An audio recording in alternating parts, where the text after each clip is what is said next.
I grew up on a beef farm in Missouri, and like everybody else that raises livestock, we raise a lot of our own feed to stay in business. And we raise corn and soybeans and hay, and we grind this stuff up into a flour, and we'd add vitamins and minerals and trace minerals. You make pellets, and you feed those calves for about 6 to 9 months, and then you ship them off to be butchered or maybe to other feeders. And you always save back the very best ones for yourself, and you knock them in the head and eat them. It's a real simple cycle on the farm. And the thing that fascinated me as a teenager was that we went to a great deal of trouble for those calves, and yet as a family we ate out of the very same fields. We'd keep back 5 rows of corn for ourselves. We had a garden at the end of the field where we grew our peas and beans and squash and tomatoes. And we wanted to live to be 100 with no aches and pains, and we didn't give ourselves the very same vitamins and minerals and trace minerals that we gave the calves. And I always used to ask my dad, I'd say, hey Pops, how come we go to all that trouble for those calves and not for ourselves? And he'd say, shut up boy. You're getting farm fresh food, fresh air, lots of free exercise. Don't ask complicated questions. And I was glad to get rid of the farm exercise and go to ag school at the University of Missouri. And there my major was in animal husbandry and nutrition. My minor was in field crops and soils. And I began to learn technical things about soil chemistry and how it related to tons and bushels per acre and ag economics. But I didn't get an answer to my basic question until I became a freshman veterinary student at the University of Missouri, and there I learned that the reason why we put all these vitamins and minerals and trace minerals into animal feeds, bottom line, is because we don't have insurance for them.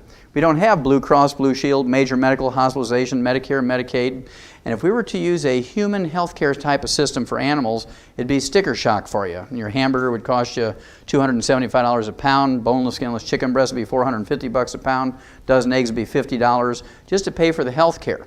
So we learned that we could keep the price of animal products such as meat and dairy and poultry and eggs down to where the average American could afford them simply by significantly reducing or totally eliminating health care costs. And we do that in animals by preventing and curing diseases with nutrition.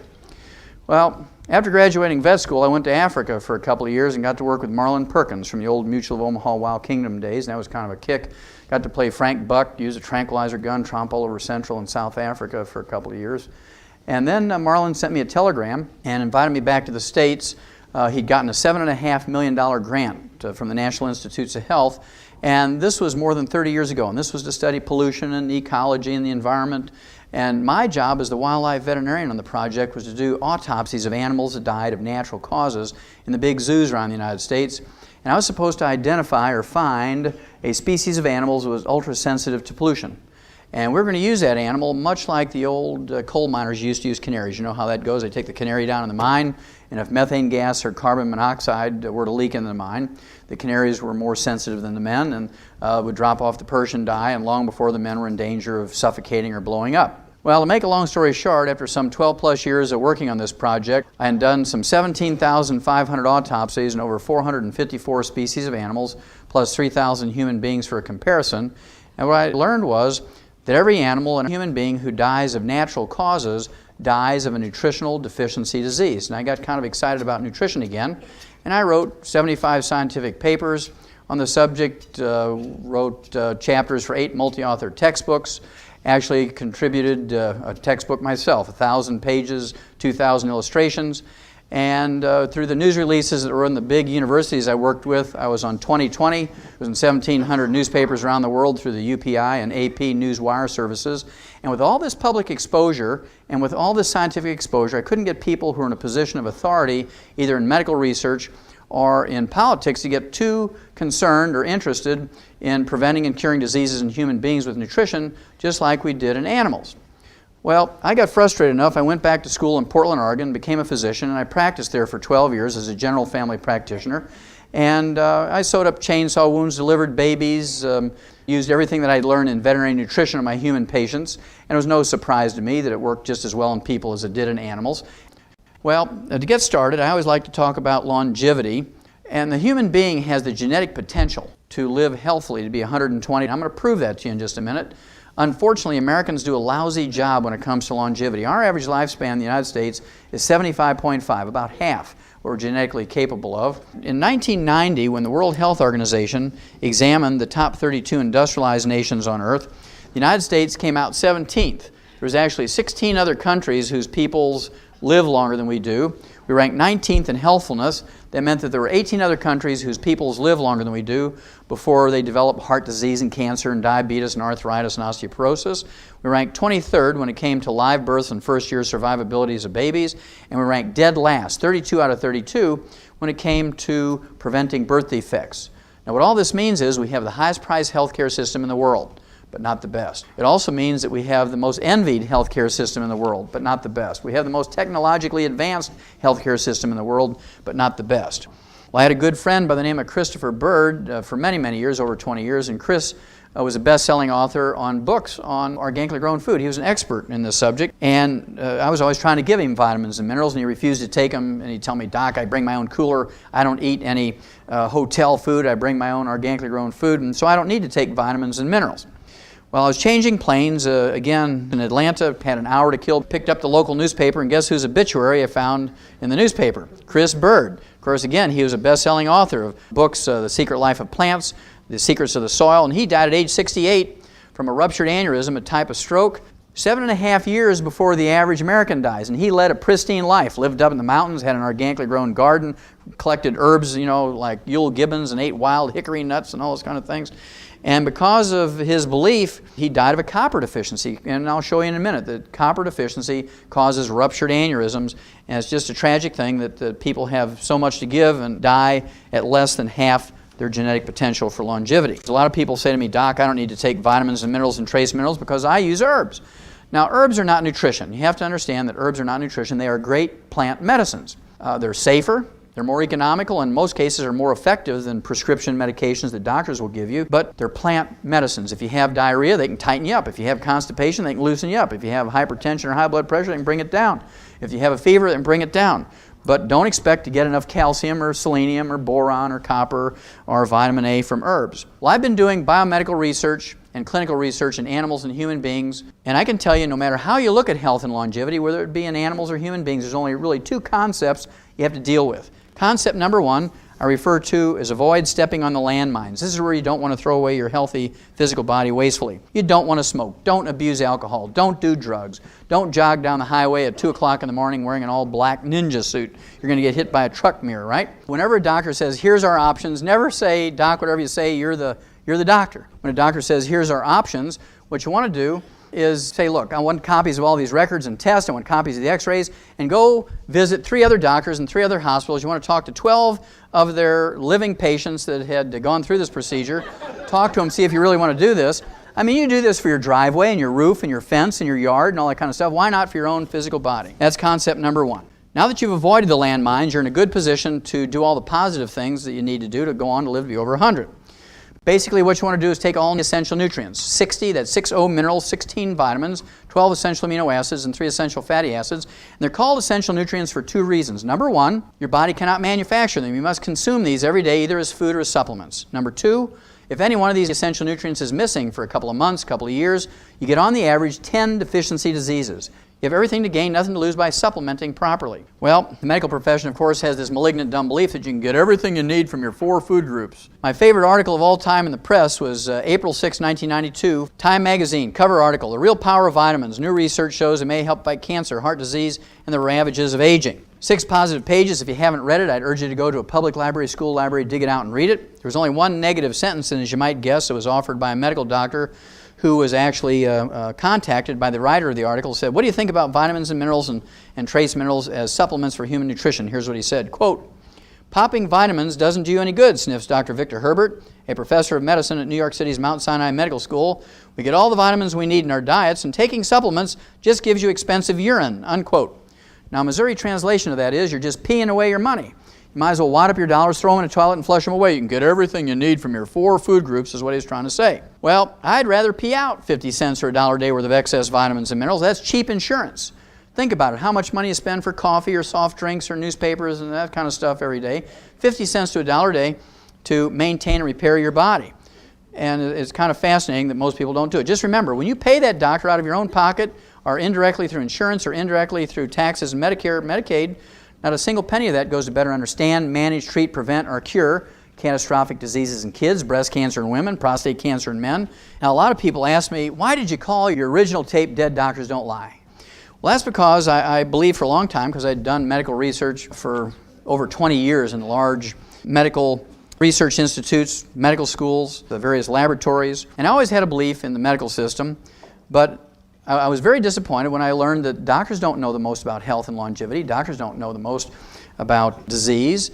They do know about procedures, you know, how to fix your bones when you break them and that sort of thing, how to do a CAT scan. And so I began to look in the medical journals, and sure enough, the first article ever published on health and longevity of American doctors was published in JAMA in June 15, 1895, a little over 100 years ago. They said at that time doctors lived to be 54.6. I redid the study 97 years later using the same obituary techniques that they did in JAMA. This was January 20th, 1993, in that particular issue of JAMA, and it turned out the doctors lived to be 57.6. I rounded up to 58 to give them the benefit of the doubt, and doctors just went berserk when I said that. I mean, this was the most outrageous thing that they'd ever heard. My principle is, my premise is, that doctors don't live as long as the average couch potato in America. And I purposely put that figure out there at 58 to try and challenge people. Well, doctors immediately looked at all the insurance actuarial charts. They got 250,000 dead doctors. They said, your group's too small. So they looked at 250,000 dead doctors and they say, doctors don't live to be 58, they die at 62. They still don't live to be 75.5 like the average couch potato. We actually reran this again using the entire obituary history for 1996. And for the entire 1996, of all the doctors dying in 1996, with all the medical treatments and drugs and procedures and everything and transplants, doctors in that study lived to be 70. Still 5.5 years short of the average couch potato in America. So they still have never proven that doctors live as long as everybody else, and that's why dead doctors don't lie. Now, if you do everything right, how old can you live to be? Is it worth all the effort? I believe it is. Here's one. Christian Mortensen from San Rafael, California in August of 1995. Turned 113. August of 1996, he turned 114. He's still going strong. Certainly can live to be 115. Smokes a couple of cigars a day like George Burns, who also lived to be over 100. Certainly was, I guess the only exercise George Burns ever did was put the cigars in his mouth. This gal here, Dora Ramathebe from South Africa in July of 1995, turned 114. And when she was asked by the media, Dora, what do you attribute your health and longevity to? She did not say that we owe it all to our annual physical, our HMO. She said, I ate locust every day. You know, little grasshoppers. She's not a vegetarian. She eats little animals. Pumpkin seeds, tortoise meat, wild herbs, dried fruit, and starts each day with a cup of coffee. This gal here, Margaret Skeets from Radford, Virginia, in 1994, was the oldest documented living American when she died at age 115.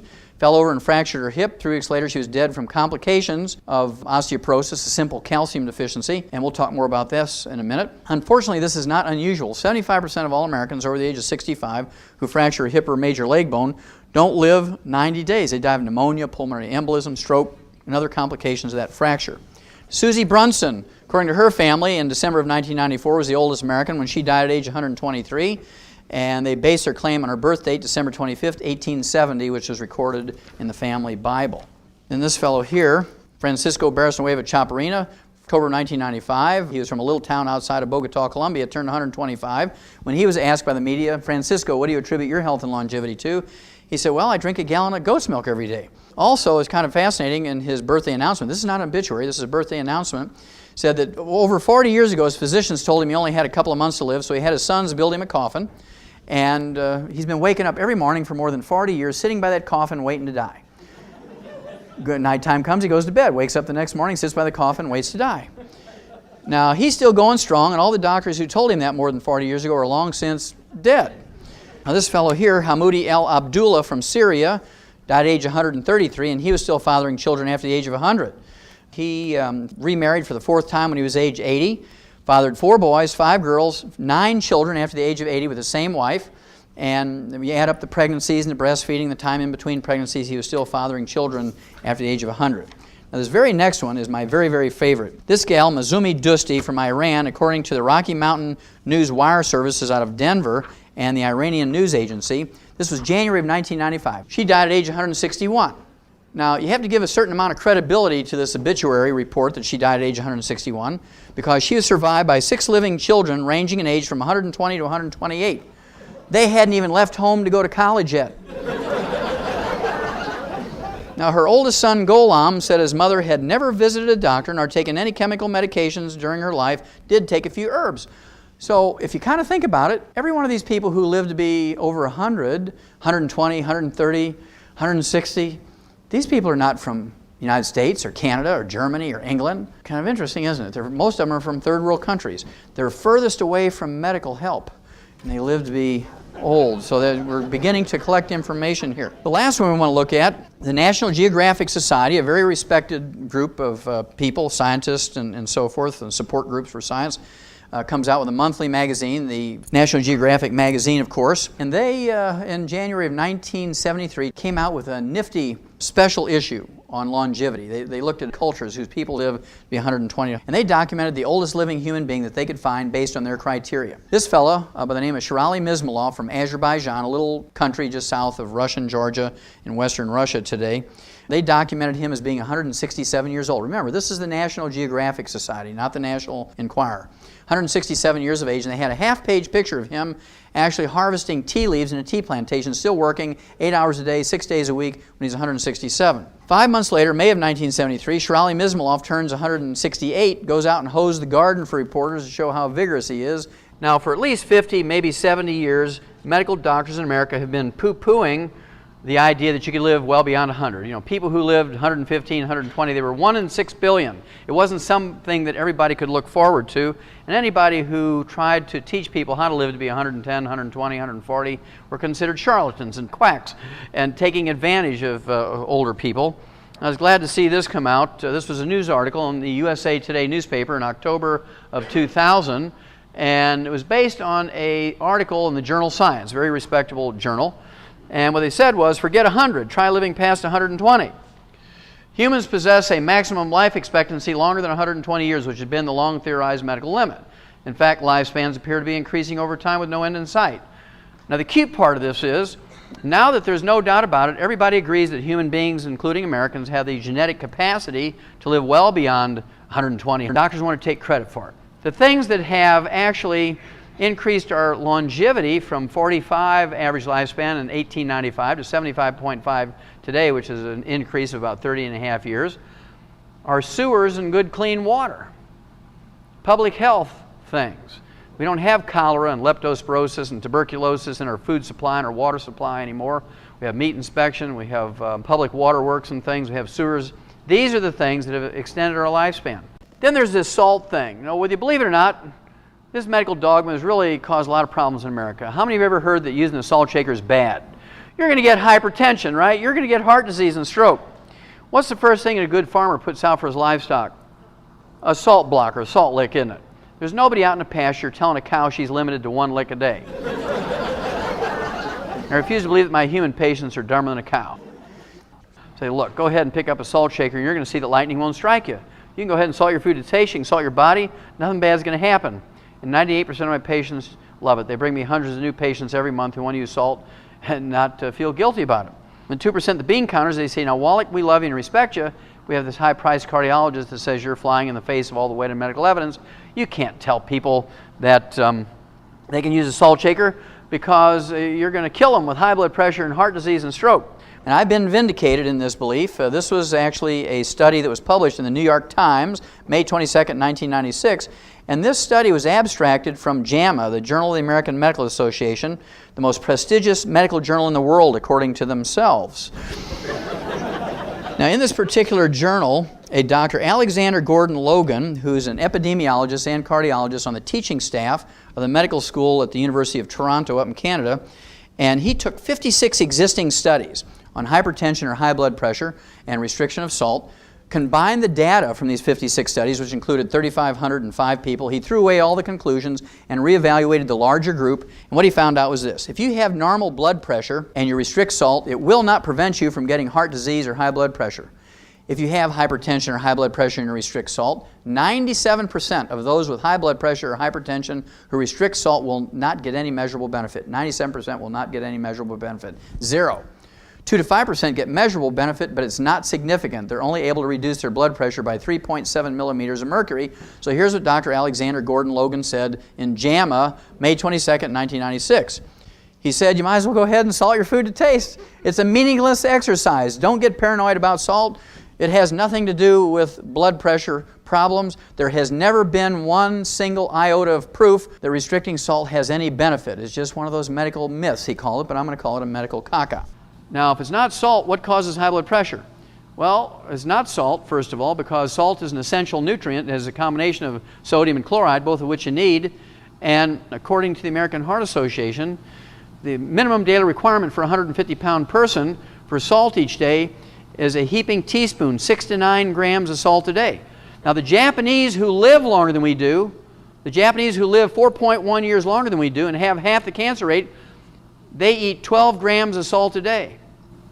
They eat 3 times the salt we do. And they live 4 years longer, have half the cardiovascular disease rate and half the cancer rate we do, and yet they eat 3 times as much salt as we do. So you're beginning to put the puzzle together that doctors really don't know what they're talking about. That's why dead doctors don't lie. Well, if it's not the salt, and if it's not genetic, what is it? Well, it's actually just a simple mineral deficiency. Raise your hand if you ever heard that cholesterol's bad. And you got to get it low in your blood. You got to have a low cholesterol diet, otherwise you're going to get heart disease, right? Doctors would like to blame all cardiovascular disease on cholesterol. We've known for 75 years in the animal industry that cholesterol is not a boogeyman. There's not a single disease that's caused by elevated blood cholesterol or triglycerides. If you can find me one, I'll give you $1 million in small bills in any offshore account you want. There's not a single disease that's caused by elevated blood cholesterol or triglycerides. Elevated blood cholesterol and triglycerides are really just a warning signal, much like a fever. Fevers don't cause infections, but when you have an infection with a bacteria, a virus, a fungus, maybe a parasite, you can get a fever. You can have a broken leg and get a fever. You can have cancer and get a fever. You can have liver disease and get a fever. Babies get a fever when they teethe. And so you have to kind of sort it out. When somebody comes into a doctor's office with a fever, you have to say, well, okay, here's my whole list called a differential diagnosis, all the things that cause fever. If they're 80 years old, you can quickly rule out teething, right? But the rest of them, you may have to do some lab tests for them. At any rate, the same thing is true for elevated blood cholesterol and triglycerides. When you have elevated blood cholesterol and triglycerides, it might mean that you have hypothyroidism or low-functioning thyroid gland. You could have diabetes. You could have deficiencies of niacin, chromium, vanadium, the essential fatty acids. You could have liver disease. All kinds of reasons why you might have elevated blood cholesterol and triglycerides, but they in themselves don't cause any problems. Now, the Eskimos above the Arctic Circle have a traditional diet that's 98% red meat and blubber. They eat whale meat, whale blubber, walrus meat, walrus blubber, seal meat, seal blubber, bear meat, bear fat. There's not a single Eskimo above the Arctic Circle that has a Mr. Juice Man juice or eats organically grown broccoli. Their average cholesterol ranges from 250 to 350, and yet they're legendary for not getting cardiovascular disease until they come down to the lower 48 and eat like us. Then when they get the cardiovascular disease, they go back home to die up above the Arctic Circle. They start eating whale blubber again, and it goes away. Well, learning all that, I felt very confident in telling my patients, look, we're going to do something different. My goal as a physician is to have my patients die at an average age of 100. I don't want my patients dying at 75.5. I want to give them another 25 years. I want the average lifespan for my patients to be 100. And we're going to do something different. If you want to do everything that all the other doctors and patients are doing, I want you to go to them because I don't want you to lower my average, right? We're going to do something different. It's just real simple. My favorite disease is arthritis. I love arthritis. Now, the reason why I love arthritis is it's easy to fix. And when you can fix something as horrible and as debilitating, as painful and as expensive and as miserable as arthritis, you get kind of excited about this concept of preventing and curing diseases with nutrition. And so I tell people about this arthritis thing all the time. So let's have a quick look at arthritis. Number one, 75 to 80% of all Americans over the age of 50 get arthritis to one degree or of one type or another. And according to the CDC, the Center for Disease Control, 35 to 50 million baby boomers are going to get arthritis in the next 7 to 10 years, and there's not a single medical treatment designed to prevent or fix it. Aspirin certainly doesn't fix arthritis, causes gastric bleeding and death. Tylenol doesn't fix arthritis, causes 50,000 cases of kidney failure each year, 5,000 of which are so severe you need a kidney transplant. Then there's ibuprofen, Advil, and Aleve. These things don't fix arthritis, and they cause liver disease in 2 to 5% of the users, including liver cirrhosis, even if you don't drink. And then there's methotrexate and gold shots. These things don't fix arthritis. They subdue your bone marrow so you can't make normal platelets and white blood cells. And then you have the granddaddies of all the medical treatments for arthritis, prednisone and cortisone. They don't fix arthritis. They subdue your immune system, which leaves you open to diseases far, far more horrible than arthritis. And prednisone and cortisone accelerate the loss of minerals from your bones, something you don't want when you have osteoporosis and arthritis. Now, when these prescription medications and over-the-counter medications don't work anymore to relieve pain and inflammation, the only thing left for you medically is joint replacement surgery. And I never like to send my patients in for the joint replacement surgery because they never work out well. In fact, many times you're worse off after the surgery than you were before the surgery. The advantage my patients have always had is that I'm a veterinarian as well as a physician. And so I always used to tell my patients, look, we have all these nutritional formulas designed to prevent and cure diseases in animals, including arthritis. And so I tried adapting nutritional arthritis formulas designed to prevent and cure arthritis in pigeons and turkeys, dogs, cats, sheep, pigs, horses, cows, lions, tigers, and bears to human use. And it was no surprise to me. It works just as well in humans as it does in animals because it was designed to prevent and cure arthritis in pigs. And I've literally seen tens of thousands of people who've had a regrowth of cartilage, ligaments, tendons, connective tissue, bone foundation, bone matrix. Doesn't matter if they're 20, 30, 40, 50, 60, 70, 80, 90. I've seen people 97 years old regrow cartilage and bone even if they had bone-to-bone arthritis. If there's blood supply to that joint and that bone, they will regrow bone and cartilage. Well, of course, Harvard Medical School goes berserk when you say stuff like that. Wallach, you can't say those things. The only thing left for people when they get bone-to-bone arthritis is joint replacement surgery. And I'd agree with him if the only raw materials you're using is Tylenol and aspirin and prednisone and cortisone. We've learned over 50 years that you can't regrow cartilage and bone using those things. One of the basic things, of course, that the Harvard Medical School jumped onto, and they said, this is so ridiculous that this couldn't work. And so they took 29 patients, arthritis patients, who had failed to respond in any way to heroic medical treatment for arthritis over 15 to 20 years. They took them off all their medication, wasn't working for them anyway, lined them up for joint replacement surgery, and they said, look, for 90 days before we do the surgery, they gave them a heaping tablespoonful of ground up chicken cartilage in their orange juice every morning for 90 days. They were sort of chuckling in their beer saying nothing's going to happen. Well, here's what happened. In 10 days, these 29 people had complete relief of pain and inflammation, something they hadn't had in 15 to 20 years. In 30 days, they could now open up a new pickle jar that had never been opened without pain to the fingers, wrists, elbows, and shoulders. In 90 days, 28 of the 29 were clinically cured. Now, this is from Harvard Medical School and the Boston VA. That meant that they had complete return to the range of motion. All the pain and inflammation was gone in their fingers and toes and hips and knees and their neck. And certainly, many of them still had knots on their fingers because it was only 90 days. And you'd think they'd call me up, these professors, of medicine from Harvard Medical School and from the Boston VA, and say, look, Wallach, we have to apologize to you. We've been bad-mouthing you for 20 years, and why don't you come up to Boston? Let's talk about the whole thing. Here's what they said. Quote, after 3 months, it was clear that the drug was beneficial, unquote. Chicken cartilage had become a drug in 90 days. Now, why would that happen? Well, because you can't patent chicken cartilage. And they convinced at the U.S. Patent Office that they were using a drug to do this study, and they actually got a use patent on chicken cartilage. And you too, for $3,500 a month, can get Harvard Medical School's chicken cartilage in a capsule for arthritis. Of course, cartilage has chondroitin sulfate in it, glucosamine sulfate, collagen. These are all the basic raw materials to rebuild cartilage and bone. Raise your hand if you know what the red warning light is for on the dashboard of a car truck. Back before we had dials showing temperatures and things, they used to use the red warning light, right? It was called the idiot light.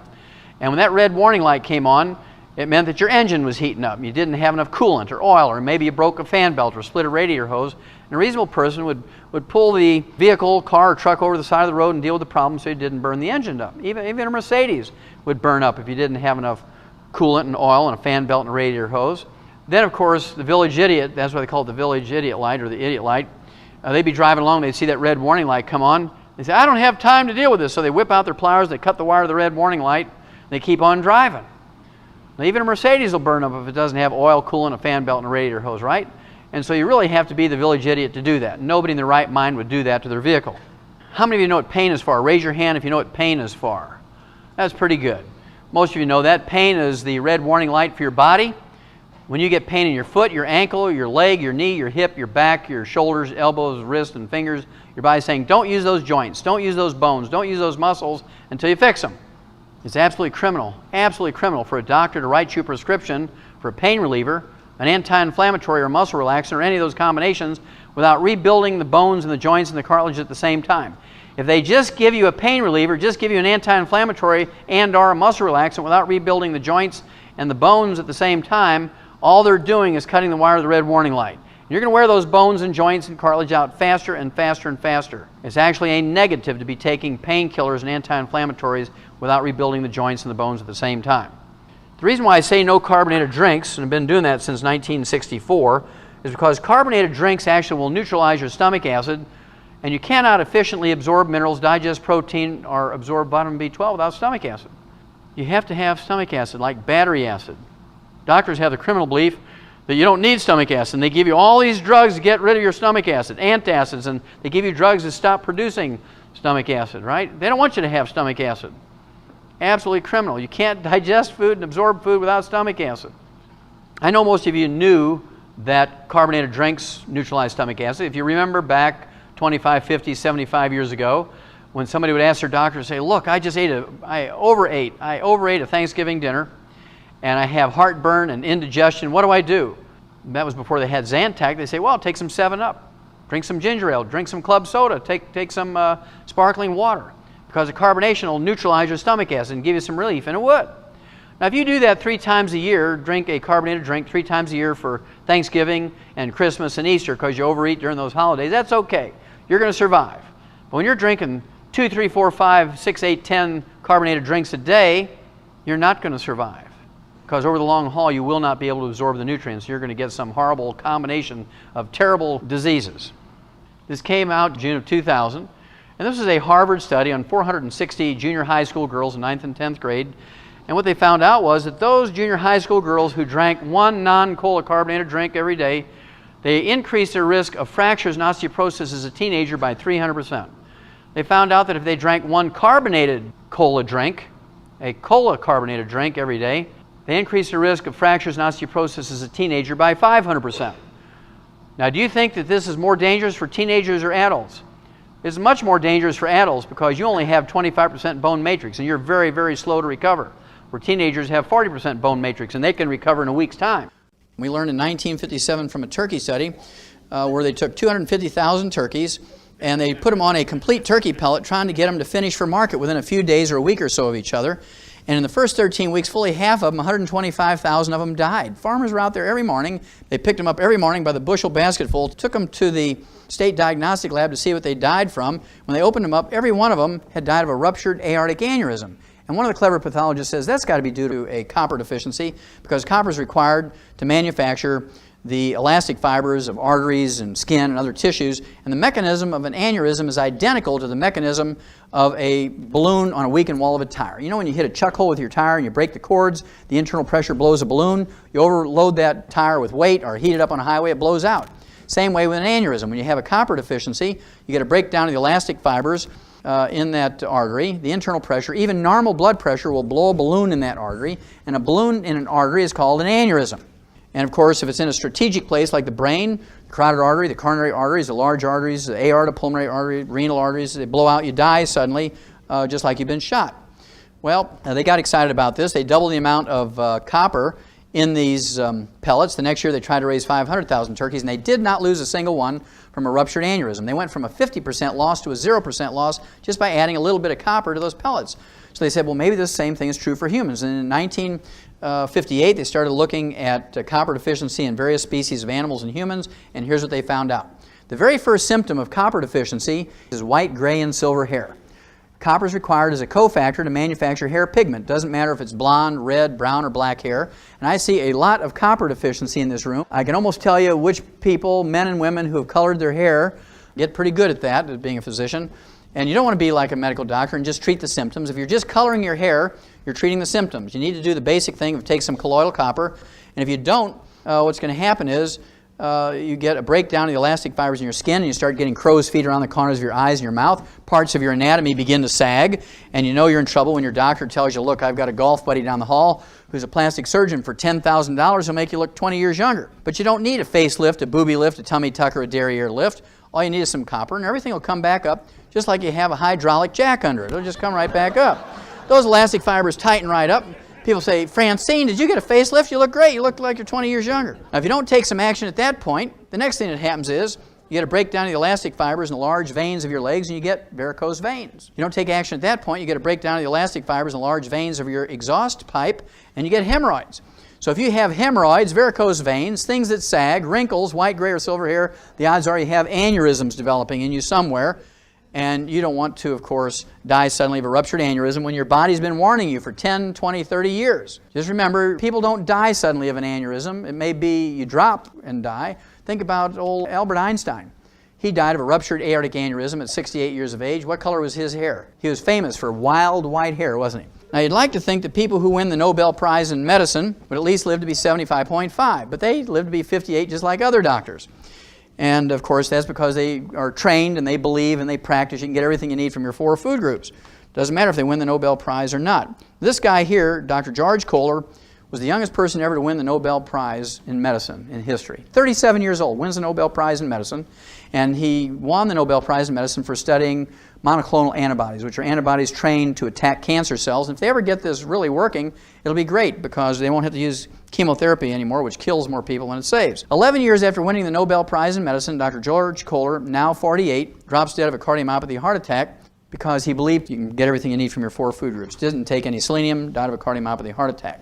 Now, I have to tell you why athletes are early warning system. Couch potatoes, by definition, are people who go to extraordinary efforts not to sweat, right? They make every human effort not to sweat. They're changing the TV channels. Honey, bring in the popcorn, I'm changing the channels. Son, bring me the TV guide, I'm changing the channels. By contrast, athletes have the attitude, no pain, no gain. And they're out there sweating and working away, power training, strength training, running, and they sweat. Athletes, no matter age, they sweat more in 5 years than couch potatoes do in 70 years. And when you sweat, you don't just sweat out potassium and Gatorade, you sweat out all 60 essential minerals. If you sweat out all of your selenium and don't replace it by supplementation, you're at higher risk of getting a cardiomyopathy heart attack. You sweat out all of your copper and don't replace it by supplementation, you're at high risk of developing an aneurysm and dying suddenly of a ruptured aneurysm. You sweat out all of your chromium and vanadium and don't replace it by supplementation, you're at high risk of getting diabetes. And if you sweat out all of your calcium and magnesium and boron and zinc and sulfur and other minerals that are required for cartilage, ligaments, tendons, connective tissue, bone, you're going to get a joint and bone injury. What is the biggest single cause of an athlete's career being ended early? Joint and bone problems, right? And that's because they sweat out all the basic minerals that they need to maintain those parts of their body, and they don't supplement with them because doctors tell them that they can get everything they need by eating their 4 food groups. Well, what are the early warning systems for mineral deficiencies? We already told you about white, gray, or silver hair for a copper deficiency. Liver spots or age spots on the back of your hand, side of your face, or neck. These things are caused by a selenium deficiency. And you know, again, about selenium deficiency. Then, of course, you have toe cramps, leg cramps. You can have hypertension. These things are all caused by a deficiency of calcium. And if you're an athlete at age 25 or 15 and you get a leg cramp, it's a calcium deficiency, your body's telling you, if you don't stop drinking those Pepsis and start supplementing with some calcium, by the time you're 40, 50, 60 years old, you're going to have arthritis and osteoporosis. But most people say, well, I got to get this high-priced trainer. I need somebody who can give me massage therapy because I have a cramp. And they don't go and take their supplements. 85% of the total mineral in your body is calcium. There's 147 different diseases you can get from a calcium deficiency. We're just going to quickly go over the top 10 when it comes to number of people affected and the amount of money involved. Let's look at osteoporosis, the number 10 killer of adults in the United States.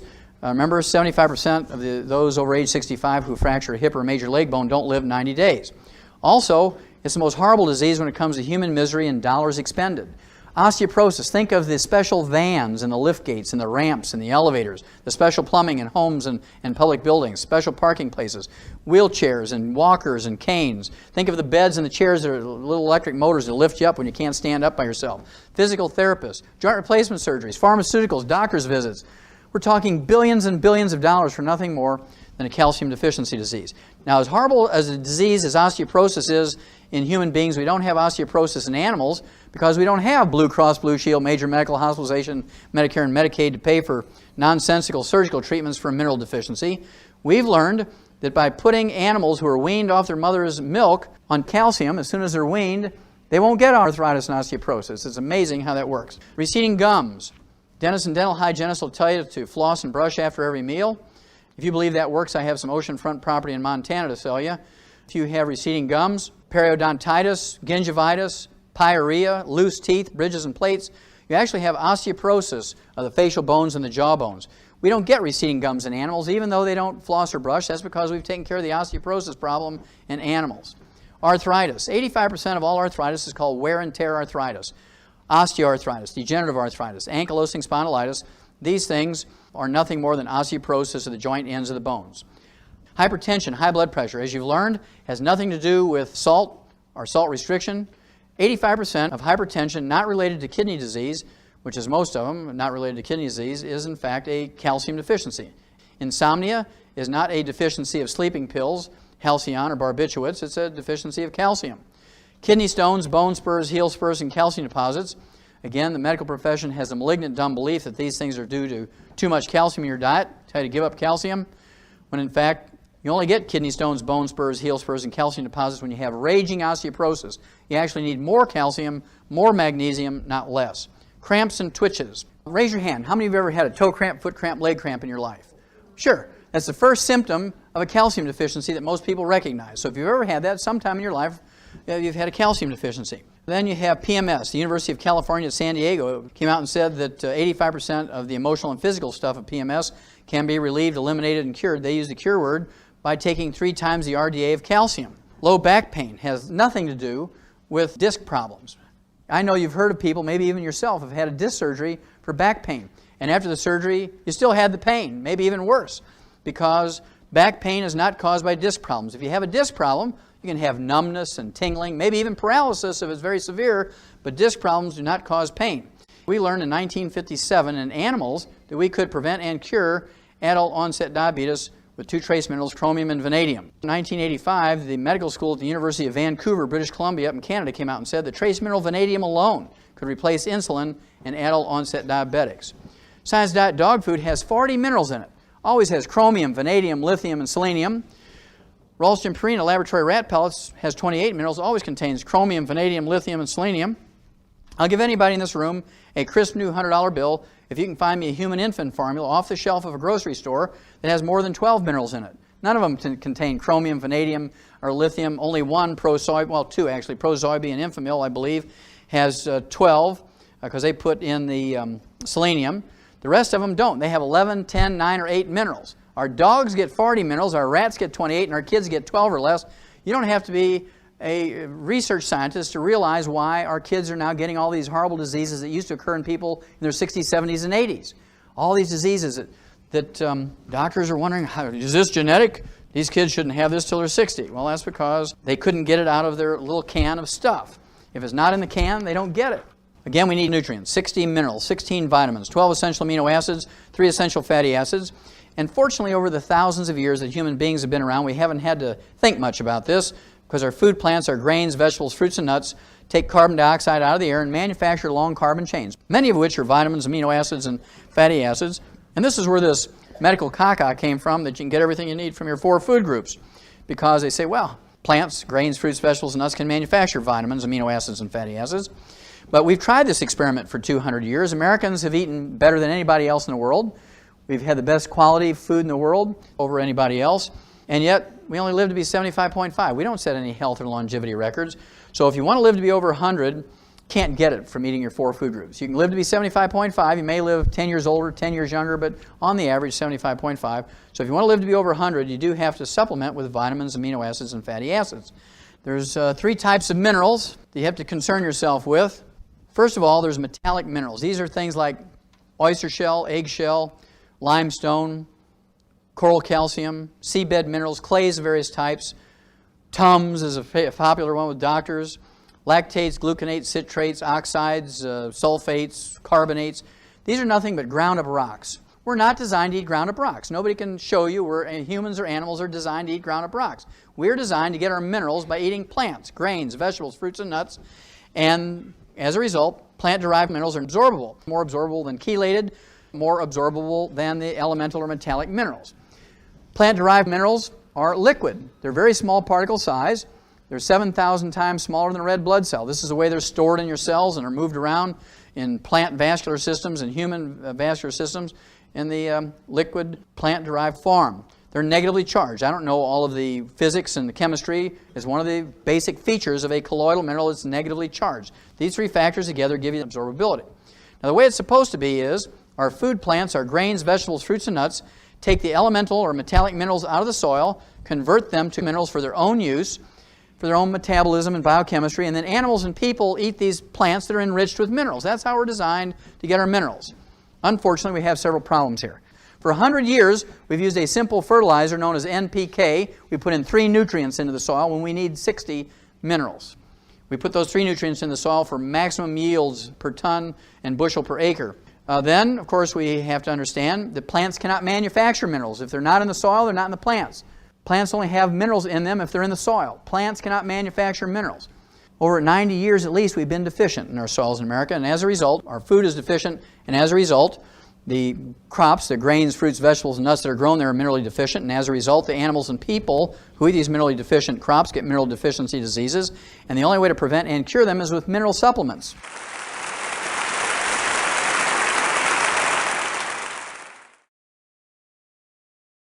Yes, I'm a construction worker, and I hurt my back, and he said that my cartilage damage is permanent. Is there anything that can be done?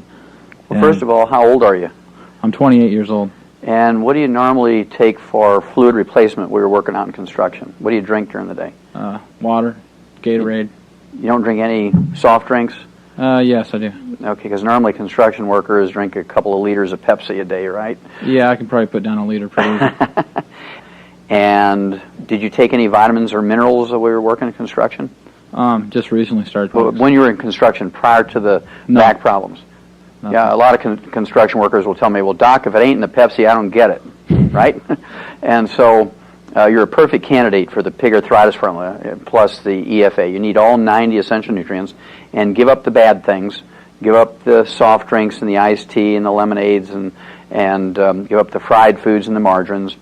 And I can just tell you, with your age, you can honestly expect to see some really recognizable results in a very, very short time, 60 to 90 days. And it doesn't matter what the doctor said. If you do the right things, get rid of the bad stuff, take all 90 essential nutrients, making sure you get that collagen and the glucosamine sulfate and the chondroitin sulfate, you will repair your vertebrae, you will repair the cartilage, and you will repair the disc. Dr. Wallach, it just seems like every week I pick up a newspaper and I see about our young athletes having problems with their bodies falling apart. What can we give our athletes and our children so that they can be healthy and have long lives that we want as well? That's a great question, because most people believe that exercise is good for you. And that was always a great question. You know, is exercise good for you? Is it necessary for health and longevity? And when you inspect this question, you have to look at professional athletes who spend most of their teenage years and going through university and the semi-pros and the pros training and practicing and doing their events. And if exercise was the factor in living a long, healthful life, athletes should live longer than couch potatoes. But when you look at this critically, couch potatoes in America live to be 75.5, and the average athlete, depending on the sport and their level of competence, live to be 62 to 68, far short of what a couch potato lives to be. And of course, athletes suffer from a great many joint diseases and bone injuries and tendons and ligaments, back, neck, shoulders, ankles, knees, and hips, and have to suffer through an enormous amount of surgeries to deal with this. And athletes develop some 800 different diseases. And what is it? Why is it that athletes don't fare as well as the couch potato? Well, it's simply because athletes sweat more in 5 years than couch potatoes do in 75 years. And when you sweat, you're not just sweating out Gatorade, you're sweating out all 60 essential minerals. And they're called essential minerals because if they're missing for any length of time, you get some horrible degenerative disease, many of which are life-threatening. So you don't have to be a rocket scientist to figure out who's more likely to be debilitated or even die of these life-threatening diseases. An athlete who sweats out quarts of sweat during an event or training or practice, or a couch potato who's laying on a couch in an air-conditioned den, switching the channels, yelling, "Honey, bring in the popcorn, I'm changing the channels." And this is very serious because the Center for Disease Control says that as many as 100,000 young athletes under the age of 30, 100,000 each year die suddenly during an event or training or exercise or immediately after an event from cardiomyopathy, heart disease, and ruptured aneurysm. And we know that cardiomyopathy, heart disease, is due to a selenium deficiency, and ruptured aneurysms is due to a copper deficiency. So you can begin to put two and two together. Why does a 10-year-old die of a ruptured aneurysm? Well, he sweat out all of his copper, and you can't get copper from curly French fries and Pepsis. It just doesn't work. Dr. Wallach, what about arthritis? Well, arthritis is my favorite disease because it's easy to fix. It's one of the great myths that the medical profession perpetuates, is that you can't build bone mass after the age of 50, 60, 70 years of age. You can only slow down the loss. And the reason why they say that is because they try to rebuild bone mass using plain calcium, whether it's Tums or calcium citrate or carbonate or gluconate or lactate, and your body will not retain much or any of the calcium you supplement with in your bones without first building new bone matrix. You have to have new bone matrix. This is this rubbery collagen material that looks like tendon or skin, and it makes up 25 to 40% of our bone weight, 40% when you're a child and 25% when you're an adult. And so it's absolutely essential if you want to deal with the wear and tear arthritis, osteoarthritis, degenerative arthritis, ankylosing spondylitis effectively. You have to take all 90 essential nutrients, and the best way to do that is with Dr. Wallach's pig arthritis formula. Remember, I'm a veterinarian as well as a physician, and we learned a long time ago, maybe 100 years ago, in veterinary medicine that we could actually prevent and reverse, maybe even use the cure word in animals, arthritis, simply by giving the animal the raw material to develop properly and to maintain and repair the joints. And so using this information that we developed in animals, if you use the same concept for human beings, I have literally seen tens of thousands of people over the years who had bone-to-bone arthritis, they had osteoarthritis, they have degenerative arthritis, ankylosing spondylitis, which are basically a joint form of osteoporosis. It's osteoporosis, the joint ends of the bones, and they've tried all kinds of medication. And of course, if you take medication, if you take a painkiller, if you take an anti-inflammatory for arthritis, essentially all you're doing is cutting the wire to the red warning light. Pain in a joint says, don't use me until you fix me. And by taking a painkiller, by taking an anti-inflammatory, which will reduce pain, you're allowing that joint to be used even though it would have been painful without the drug. And so you're wearing that joint out faster and faster and faster. And to me, it's criminally negligent for someone to be prescribed a painkiller or an anti-inflammatory for joint disease without repairing the joint at the same time. And this is where the pig arthritis formula really shines, and it works just like a charm in human beings. So does the same apply for bone spurs? Absolutely. Bone spurs are a manifestation of osteoporosis. A person will get bone spurs and calcium deposits when you have osteoporosis, just the opposite of what a doctor will tell you. And you need more calcium, more magnesium, you need the bone matrix, you need the collagen, the glucosamine sulfate, the chondroitin sulfate, and those bone spurs and the calcium deposits will actually re-architecture back down to a normal bone. It takes a little while, it takes 4 to 6 months to pull that off, but you can do it on a regular basis, absolutely. Cancer seems to be striking everywhere in our population these days. What do we have that we can help people that are facing the challenge of cancer? Well, that's a great question. Back at the turn of the century, 1895, 1900, 1 out of 10 Americans developed cancer. Right now, it's 3 out of 5, and by the year 2050, it's projected 2 out of 3 people are going to develop cancer in America. The onset of cancer appears to be directly related to the amount of carcinogens. These are toxic waste either from agriculture or from the industrial waste that we find in our air and our food and our water and in the dust around us. And the lack of the ability to defend against these carcinogens, and the most common defense mechanism that we have, the one that we have access to in a very economical way, are the antioxidants like selenium, like the grapeseed extract, like the green tea. You're looking at vitamin E, vitamin C, beta-carotene, and avoiding fried foods and margarines and things that we have control of, eating as much organically grown food as possible. And according to the medical school at the University of Arizona, and this came out in JAMA, the Journal of the American Medical Association, December 25th, 1996. I mean, we're talking about a great Christmas gift to the American people. They did a wonderful study, 10 years. It was a double-blind study, 1,300 people. They gave the study group 250 micrograms, which is 1/4 of 1 milligram. And we're talking an itsy-bitsy amount of selenium. They just used selenium alone. Didn't change anything else. And by giving these people 250 micrograms, 1/4 of a milligram of the trace mineral selenium, they were able to reduce the risk of esophageal cancer by 71%, prostate cancer by 69%, greater than 2/3, colon and rectal cancer by 64%, almost 2/3. Lung cancer was reduced by 48% whether you smoked or not. And in a parallel study from the University of California, San Diego, 250 micrograms, 1/4 of 1 milligram of selenium, the trace mineral selenium, reduced the risk of breast cancer by 50 to 80%. And the same study showed that if you already have cancer, if you take 250 micrograms of selenium every day, you will in fact double the natural history life expectancy of a particular type of cancer. For instance, lung cancer, the natural history is about a year. Brain cancer is less than a year. Uterine, ovarian, colon, breast cancer is 2 to 5 years. Prostate cancer is 5 to 8 years. Well, just by taking 250 micrograms of the trace mineral selenium every day, 1/4 of 1 milligram, according to the University of Arizona's medical school, you can double that life expectancy just by doing that one thing. And so if you take the other antioxidants and give up margarines and fried foods and sugar and caffeine and avoid as many of the agricultural waste and the toxic waste from the industry that you can, you will be able to avoid an enormous amount of cancer. And if you already have cancer, doing other things such as taking the antioxidants and getting on macrobiotic diets and so forth, you can add many healthful years to your life. You can certainly have a better quality of life. And many people will extend their lives in a great way, 10, 20, 30, 40 years. And obviously there's no way you can look in somebody's eyes and say, you're the one that's going to live 50 years. And so people just have to do all the right things, and they're going to get the best that can be gotten from nutrition and the supplements. Dr. Wallach, I've been a diabetic for about 30 years. What kind of minerals should I take to help me? Okay, well, first of all, are you an adult onset type 2 diabetic or are you juvenile onset type 1 diabetic? Juvenile onset type 1.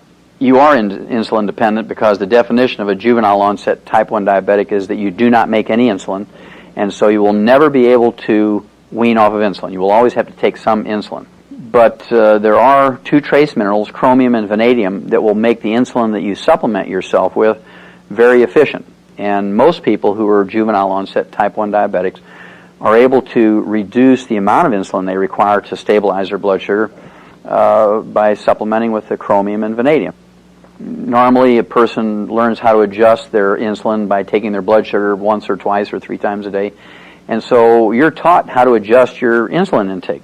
And just by following what you've been taught, as you supplement with this plant-derived colloidal and the chelated chromium and vanadium, you will be able to get down to a new dosage of your insulin. And the value of taking the whole pig arthritis formula is that there's nothing worse than paying attention to your blood sugar levels and your insulin intake and then dying of a ruptured aneurysm because you didn't supplement with copper, or developing cancer because you didn't supplement with selenium. So it's very important, even though you're a diabetic and that is your primary immediate concern, still over the long haul, being a health conscious person just out of necessity, you're going to have to supplement with all 90 essential nutrients. And the odds are, even though you're a juvenile onset type 1 diabetic, you have every honest expectation of living to be 100 symptom free if you do everything right. Yes, my question's on Alzheimer's. Why is it more prevalent today than it was 15, 20 years ago? Well, actually, Alzheimer's disease was a disease that did not exist 40 years ago. Alzheimer's disease, even by another name, could not be found in any medical dictionary or textbook or taught in any medical curriculum. It only became an entity in the medical literature in 1979, and today it's apparently the number 4 killer of adults in the United States over the age of 65, behind cardiovascular disease, cancer, diabetes, and then comes Alzheimer's disease. And it appears to me with no doubt that it's due to what I call a physician-caused disease, because doctors have encouraged people, in fact demanded that people give up saturated fat and cholesterol and move towards a cholesterol-restricted or even a cholesterol-free diet to get their blood cholesterol down below 200, and they have created no less than 25 of these cholesterol deficiency diseases, and to me Alzheimer's disease is one of the big ones. 75% of our brain weight is pure cholesterol. It's called myelin. It's this fatty stuff that insulates each nerve fiber of the brain and spinal cord. And we can only make about 10% of our daily need of cholesterol. The other 90% must come from the diet. And if a person is very, very good at giving up chicken skin and red meat and dairy and eggs like a doctor would have them do, after about 6 or 8 or 10 years, they're not going to be able to keep up with the maintenance and repair needs of the cholesterol for the myelin in the brain and spinal cord. And so you can just expect that the person is going to develop one or more of these 25 physician-caused diseases, including acquired seizure disorders and Alzheimer's disease. Now, the best way to avoid Alzheimer's disease is to eat a couple of eggs every morning for breakfast, not cooked in margarine or fried. You want to consume as much as 72 ounces of red meat every month. And I know that sounds like a lot, but it's just a quarter pounder a day. And you want to supplement with all 90 essential nutrients. And when you get to the vitamin E level, you want to have at least 2,000 international units of vitamin E, and you want 500 micrograms of selenium. And if you do that, even if you already have Alzheimer's disease, you can expect to have a significant amount of return of memory. Great study done by the University of California, San Diego, and the Salk Institute that says by taking 2,000 international units of vitamin E alone, even if you have advanced Alzheimer's disease, you can get a significant amount of memory return. I've remodeled homes for families. You notice these little children bouncing off of walls, and what they get for breakfast and a snack after breakfast, and then lunch again, normally has sugar in it. Is there any correlation here with ADD? Absolutely. Back at the turn of the century, 1895 to 1900, Americans were eating a half a pound of sugar per person per year. Today it's 150 pounds of sugar per person per year, and somebody out there is eating 300 pounds because I don't eat any. And I can tell you that there's a direct correlation between the increase in ADD, ADHD, depression, manic depression, bipolar disease, and the increased consumption of sugar. And if you look at it, there's 5 million American children, school-age children, who are on Ritalin and Prozac and imipramine and other antidepressants in school. 5 million drugged American kids in preschool and elementary school, simply because these kids are sensitive to sugar, like many people are sensitive to alcohol. There's good alcoholics who just kind of go to sleep when they have a couple of drinks. There's the people who get boisterous and sing loud Irish songs when they take a couple of drinks. And there's some people who get violent and very angry and become dangerous to themselves and other people. Child abuse, spouse abuse, they abuse their neighbors. Road rage is another way of looking at this. Life-threatening situations. People actually will gain criminal behavior sometimes because alcohol acts like a drug in them. Same way with sugar. Some people, when they take in sugar, they have low blood sugar and they just get drowsy and fall asleep. Some people, when they take in sugar, they get hyperactive and boisterous and actually ADD, ADHD. And then there's some people, when they take in sugar, again, will have road rage. They're very, very aggressive and reactive and can be dangerous to themselves and their families and other people in the community. And to me, it's criminal for Coca-Cola machines and candy machines in school and then wonder why kids beat up on each other or shoot each other. Well, in addition to getting all the sugar out of their life from sugar frosted flakes and Pepsis and Reese's peanut butter cups and candy and Pop-Tarts and syrup on their Eggos, they have to supplement with all 90 essential nutrients. Even little kids, from the moment they're born, to develop properly, this includes their emotions, and repair and maintain themselves, and especially lithium, chromium, and vanadium. And there's an enormous amount of research in human beings which show that lithium deficiency results in hyperactivity, ADD, ADHD, depression, manic depression, and criminal behavior. And so they have to do both. And you can avoid all this. It's amazing. Just within days, they will be perfectly normal little kids. My next question is, my husband and I are thinking about starting a family, and we want to know the nutritional way to go. Okay, that's a great question. People always ask me, well, when do children need to start taking vitamins and minerals? And the answer is, when they're still an egg is when you want to start them. And so we've learned in the animal industry, and remember I'm a veterinarian as well as a physician, we've learned in the animal industry that we could prevent as much as 98% of all birth defects, even ones that are thought to be genetic in humans, simply by giving the females, especially the females, all known essential nutrients for that species 6 months prior to conception. Build up that female animal's body in stores of these essential nutrients so that the embryo implants in the uterine wall and develops in an environment that has optimal amounts, guaranteed optimal amounts of all the nutrients, and you will almost eliminate the possibility of a congenital birth defect related to a mineral or vitamin or amino acid or essential fatty acid deficiency. To give you some idea of how successful this is, according to the University of California, San Francisco, right now in America, 1 out of every 33 human babies in America are born with some physical or emotional or mental birth defect. 1 out of 33. In animals, it's only 1 out of 500,000 if they're fed these commercial diets that have all the known nutrients in them. And so it's just very, very easy to understand, well, if we supplement young women and men who are in the childbearing years with these nutrients, that we'll be able to totally eliminate cleft palates, cleft lips, spina bifida, eye defects, heart defects, hernias of various types, club feet, no feet, web fingers and toes, no fingers and toes, muscular dystrophy, Down syndrome, cerebral palsy, cystic fibrosis. These are all preventable with proper preconception nutrition. So the earlier that a couple who wants to have normal, healthy children and have a wonderful, uncomplicated pregnancy, the earlier you can get on all 90 essential nutrients prior to conception, the better off everybody is. Hello, Dr. Wallach. The women in my family are plagued with hay fever and asthma and allergies, and I don't want to join those ranks. Is there a better way? Absolutely. Let's start with asthma. It's the easiest one to deal with. Asthma is actually a deficiency of 3 nutrients, magnesium, manganese, and the essential fatty acids.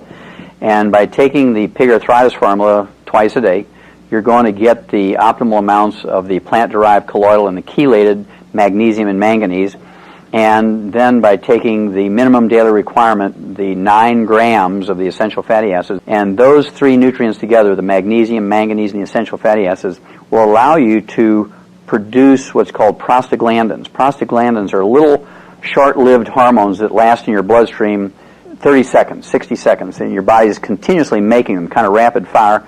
And when you don't have those 3 nutrients, you cannot make the proper prostaglandins to keep your bronchi and your trachea open, and that's when you develop asthma.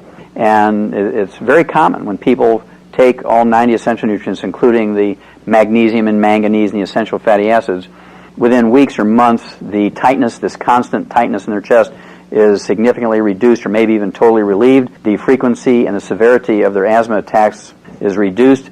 I would certainly still keep an inhaler available until in case you had some unexpected emergency, kind of like wearing your seatbelt, even though you're on a smooth flight and you're not going to anticipate sudden turbulence. You need to be prepared for emergencies, but you have every honest expectation of doing very well. Then, as far as inhalant allergies from dust and pollens, and seasonal ones from dust and pollens, and maybe constant ones from danders on cats and dogs and chickens and feathers in your pillows and that kind of thing, maybe even chemicals that come out of rugs and formica and new cars like formaldehyde and other chemicals. You want to get your immune system working optimally so it can protect you from these things, because most people are able to tolerate them.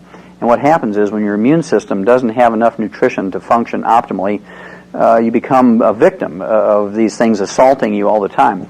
And so what you want to do is, number one, take all 90 essential nutrients. So your immune system, which includes your liver and your spleen, your tonsils and your appendix, your thymus, your white blood cells, which include the neutrophils and the lymphocytes and the killer T cells and so forth. Also, you have eosinophils and basophils. You have neutrophils.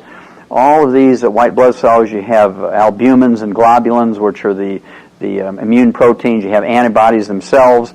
You have your digestive system, your skin, your tears, the mucus in your body. All of that requires 90 essential nutrients to produce this immune system, which is not just your killer T cells. It includes all of these tissues and cells and organs of your body. Also, if you have these types of problems, you want to get some of these HEPA filters at your workplace, in your home when you sleep. You can get the ones that you plug in your car. You want to eat as much organically grown food as possible. You want to drink filtered waters. You want to get as much chemicals out of your diet as possible and reduce this pressure on your immune system. If you have food allergies, you want to have a 5-day rotation diet. You want to take the enzyme, which has the pepsin and the betaine hydrochloride, which will help a person digest the proteins down into single amino acid, and it's the proteins and the allergens such as danders and foods and pollens and dust that cause the allergies and even can initiate an attack of asthma. Thank you. You're very welcome.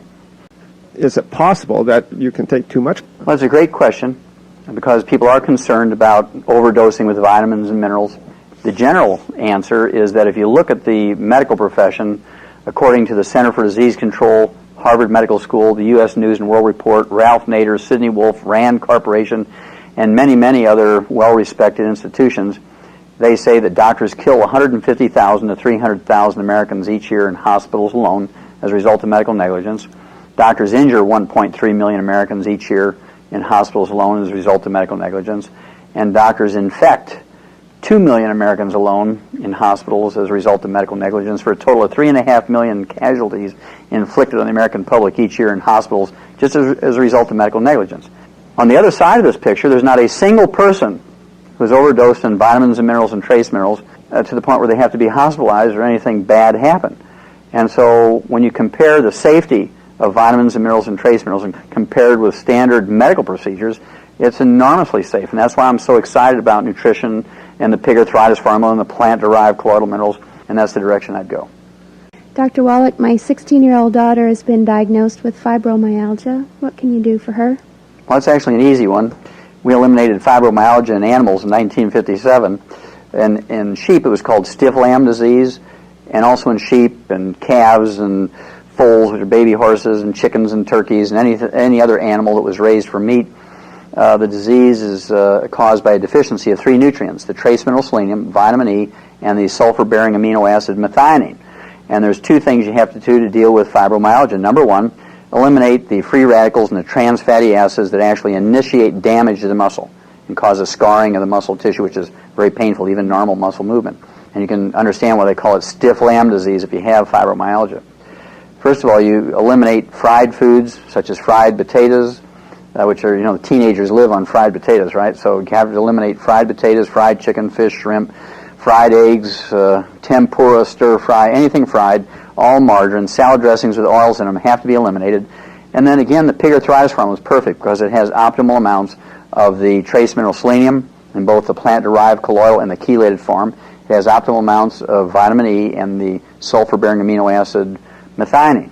And it just works like a charm very quickly. Within weeks or months, they feel and they can recognize some benefit, and many people will get significant benefit very quickly. Dr. Wallach, are baby formulas enough for our babies when they're born? Unfortunately not. Our formulas that we give to dogs, whether it's kind of like science-stat dog food, or the puppy or kitten milk replacers for puppies and kittens you're going to raise by hand, have 40 minerals in them, including the minerals lithium, chromium, vanadium, and selenium. Ralston Purina laboratory rat pellets contain 28 minerals, including lithium, chromium, vanadium, and selenium. There's not a single human milk replacer on the market, off the shelf of a grocery store, that has more than 12 minerals. None of them contain lithium, chromium, vanadium, and only 2, Pro-Soybean and Infamil, have selenium in them. And it's tragic that we give our dogs 40 minerals and our rats 28 and our kids 12 or less. You can begin to see why we spent $1.2 trillion for health care last year. You begin to see why we only live to be 75.5, half of our genetic potential for longevity of 120 to 140, why we only rank 17th in longevity and 19th in healthiness, simply because we don't get the basic raw materials to develop properly and maintain and repair ourselves from the very beginning. I'll give you a tragic example. Sudden infant death syndrome is something that everybody is familiar with. We eliminated sudden infant death syndrome in animals back in the 1950s because farmers can't afford to lose 2 or 3 or 5 or 10% of the baby animals they're raising to sudden infant death syndrome, and we learned that it was due to a deficiency of the trace mineral selenium, causing sudden death in the most robust, the healthiest of the baby animals in the group or the herd or the flock. And we eliminate it simply by giving the pregnant mothers selenium, and as soon as the baby is born or hatched, they get selenium. And if you look at the human infant milk replacers on the market, only 2 of all of them put selenium in the formula. And so if I was going to raise a child today on these infant milk replacers, these infant milk formulas in a can or a bottle or a box, I would pick the 2, Pro-Soybean and Infamil, that have selenium in them. And to stack things in favor of the child, I would still give them, from the moment they're born, a teaspoon for 20 pounds of body weight of the pig arthritis formula twice a day. Obviously, you may not want to use the orange juice in a newborn baby because they can develop allergies to it, but I would still give them the plant-derived colloidal and the chelated minerals and vitamins and amino acids. And the tragic example of this is 65%. This is a known fact. 65% of all the babies dying of sudden infant death syndrome in America are being fed canned milk replacers. 2/3 of the ones who die of sudden infant death syndrome are being fed these canned infant formulas. And I guarantee you, they're being fed the ones that don't have selenium in them. And so, absolutely, it's important to supplement these babies from birth because you can't get everything you need from your 4 food groups, certainly not out of these canned formulas. Great. Thank you. Mm-hmm.